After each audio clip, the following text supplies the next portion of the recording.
Hello everyone, I hope you're having a great day. Today, we dive into a buried truth that destroyed two families and shattered one forbidden love.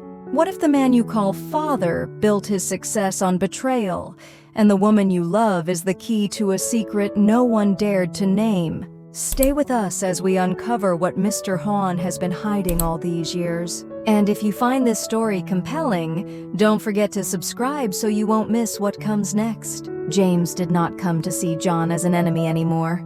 The decision itself had taken him days of sleepless nights, moments where anger rose and fell, only to be replaced by a heavier feeling he could not name.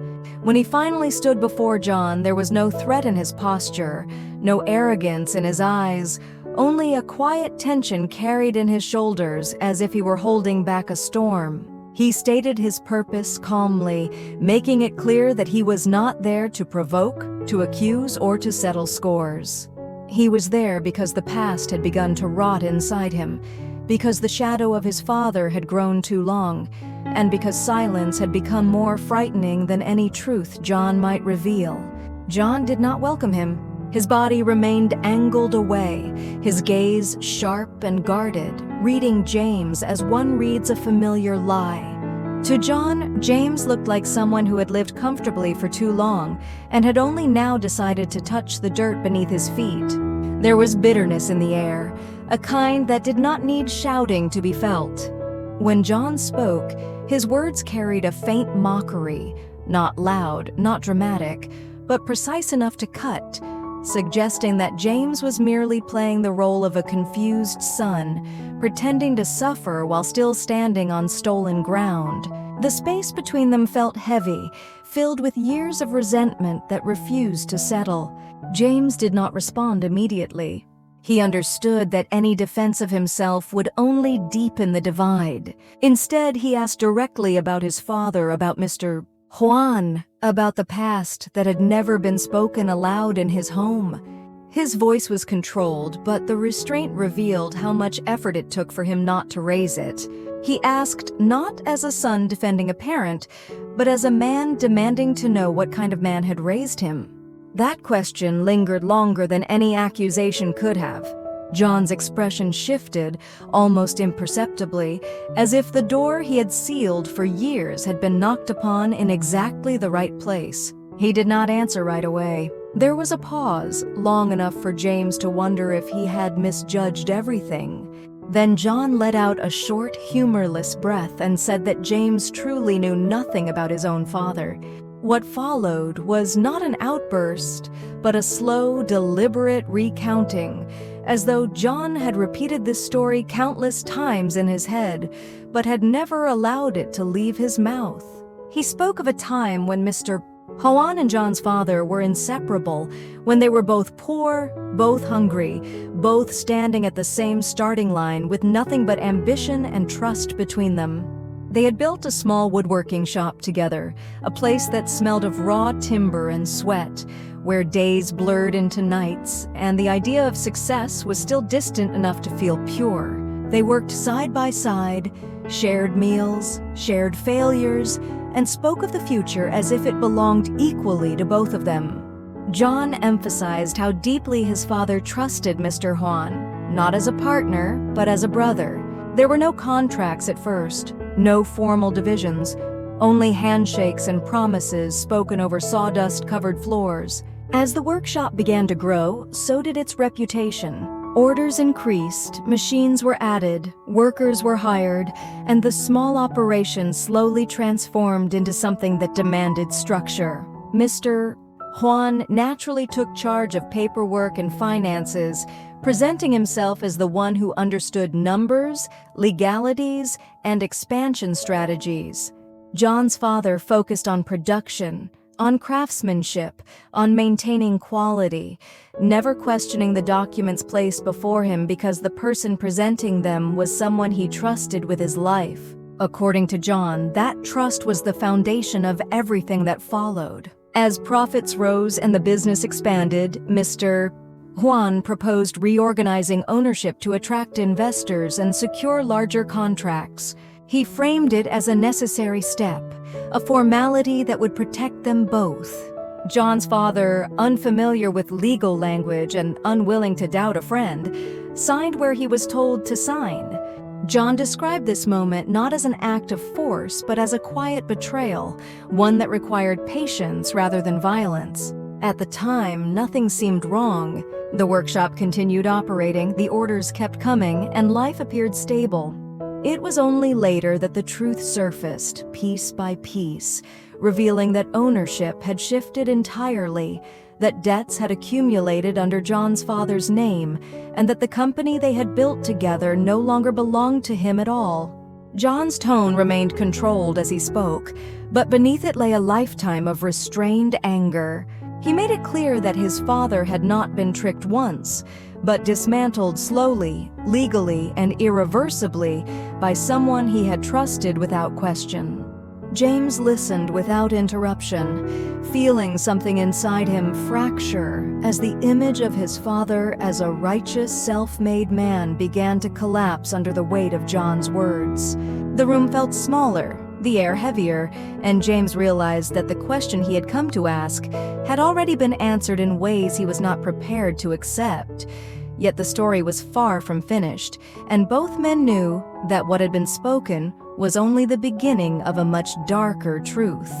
John continued without raising his voice, as if the most devastating moments of his life no longer required volume to be real. He explained that when the workshop had reached a point where its growth could no longer be managed informally, Mr.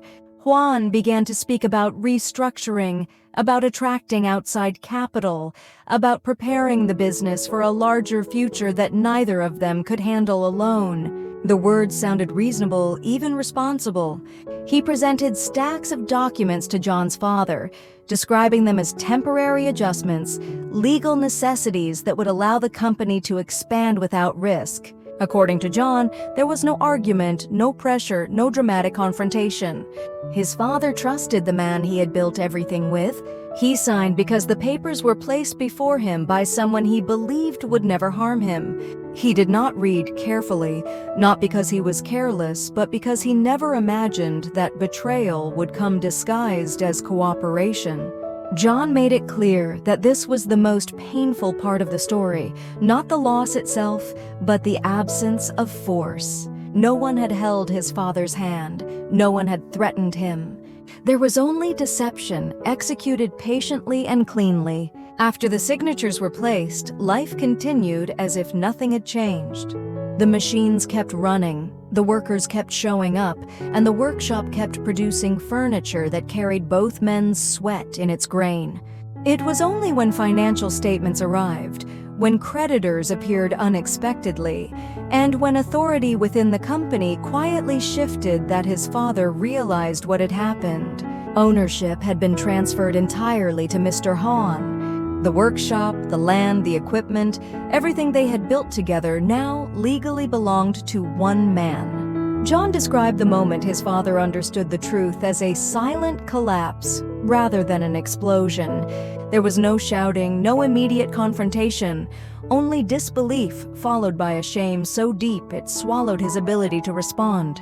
He tried to regain control, to question the legality, but every path led to documents bearing his own signature. The system recognized Mr. Hoan as the sole owner and his father as a liability tied to debts he could not repay. In a matter of months, the family lost not only their livelihood, but their sense of dignity. Creditors came relentlessly, not caring about loyalty or history.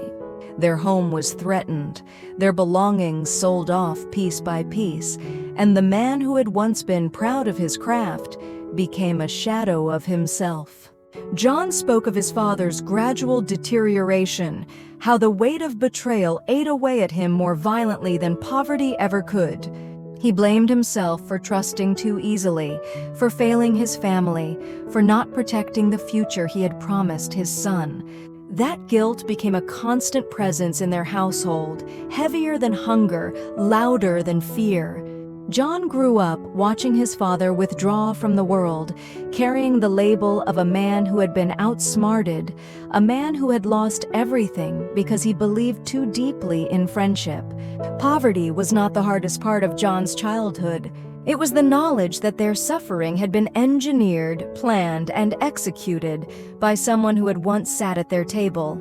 Hatred did not come immediately. At first, there was confusion, then sadness, and finally, a slow-burning anger that matured alongside him.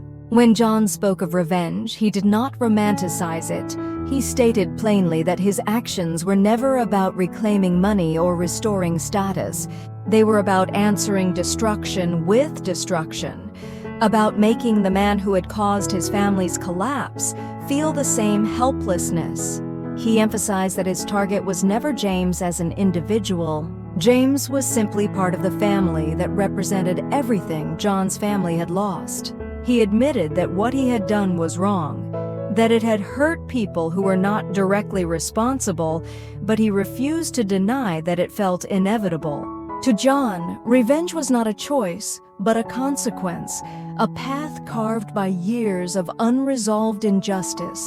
As he spoke, James remained silent. The words settled heavily within him, dismantling the image of his father that had shaped his entire life.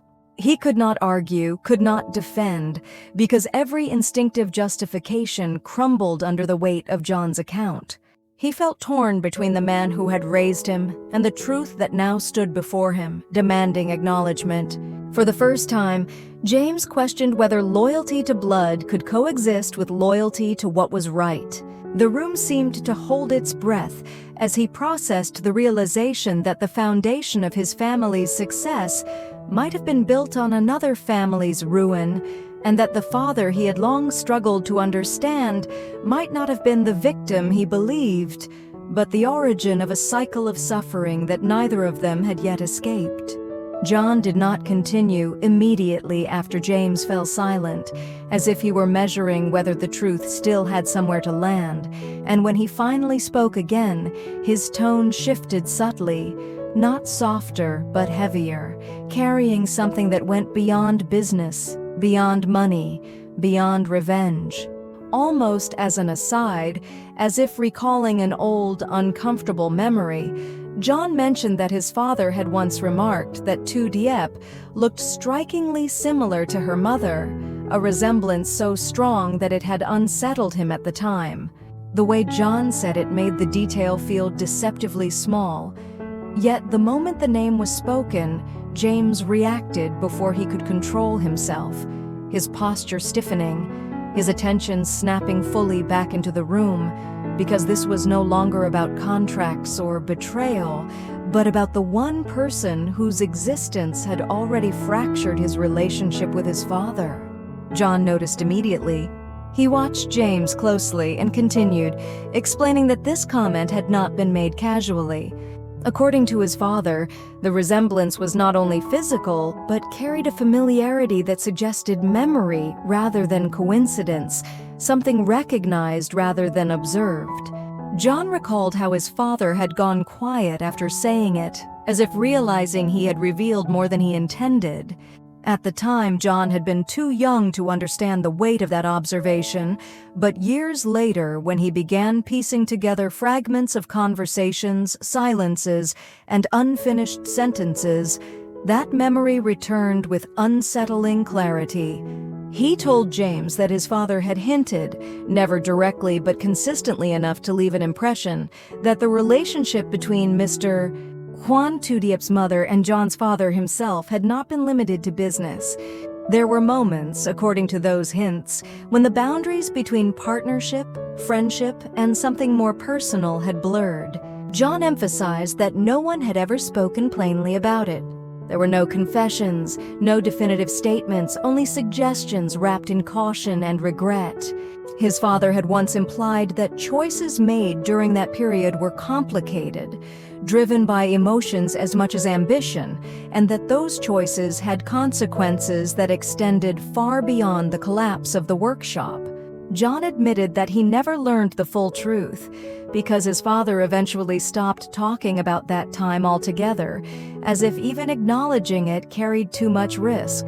He withdrew into himself, burdened not only by financial ruin, but by the knowledge that his past was entangled with secrets he no longer had the strength to confront.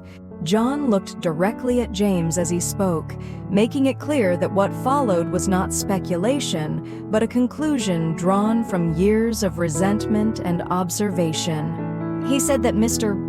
Hoan knew exactly who Tu Diep was, not just as a woman James loved, but as the living reminder of a past he had buried. According to John, that was why the opposition to James and Tu Diep's relationship had been so absolute, so uncompromising, lacking any rational explanation. It was never about class, reputation, or social standing. It was fear. Fear that the past would resurface. Fear that questions would be asked that could no longer be deflected. Fear that the fragile narrative Mr. Hoan had built around himself would collapse under the weight of truth. As John spoke, James felt a slow, suffocating realization take hold.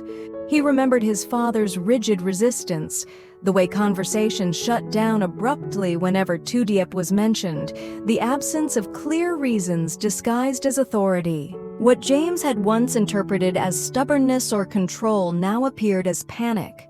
He began to understand that his love had not been rejected because it was wrong, but because it was dangerous to someone who had spent decades ensuring certain doors remained closed. John continued, stating that the tragedy was not confined to one family. The secret shared by those three people, whatever its exact nature, had poisoned everything it touched. It destroyed a partnership, dismantled a family, shaped a childhood defined by loss, and created a wall between two people who might otherwise have built a life together without suspicion or fear. Yet despite all this, the truth remained incomplete. John admitted that even now he could not say with certainty what had truly happened between them. There were too many missing pieces, too many moments swallowed by silence. His father had taken some answers to his grave, and Mr. Hoan had chosen to live as though those answers no longer mattered. John described this uncertainty as its own form of punishment, one that lingered long after anger had exhausted itself. He made it clear that the absence of resolution had fueled his actions as much as the betrayal itself. Without truth, resentment had room to grow unchecked. When the conversation reached this point, James stood up slowly, as if remaining seated would make him collapse. He did not argue, did not demand proof, did not defend his father. His face reflected disorientation rather than denial. Everything he had believed about his family, about success, about the reasons behind his own suffering, now felt unstable. He realized that the conflict between him and his father was not merely generational, but the echo of unresolved choices made long before he had any agency. John watched him prepare to leave, his expression conflicted. The hatred that had sustained him for so long no longer felt sharp in that moment, replaced instead by a hollow weariness. He had said what he knew, revealed what he could, and yet nothing felt settled. James walked away without a final word, carrying with him the unbearable weight of partial truths and unanswered questions. John remained where he was, surrounded by the aftermath of his own revelations, aware that exposing the past had not freed him, only reminded him that he, too, was trapped by it, and that whatever the full truth might be, it was still out there, unfinished, waiting to claim its cost from everyone involved. James meets John not as an enemy, but as a man seeking truth about his father's past. John recounts how Mr. Hoan and his own father built a woodworking business as brothers, only for Hoan to betray that trust through deceptive contracts that transferred ownership and left John's family in debt and ruin. The collapse destroyed John's childhood and forged his path of revenge, which he admits was wrong but inevitable. As James listens, his image of his father fractures.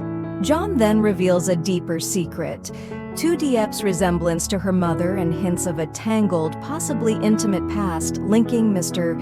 Hoan, John's father, and Tu Diep's mother, James realizes his forbidden love was blocked not by prejudice, but fear of exposure. The meeting ends unresolved, leaving both men trapped by partial truths and a past that demands answers.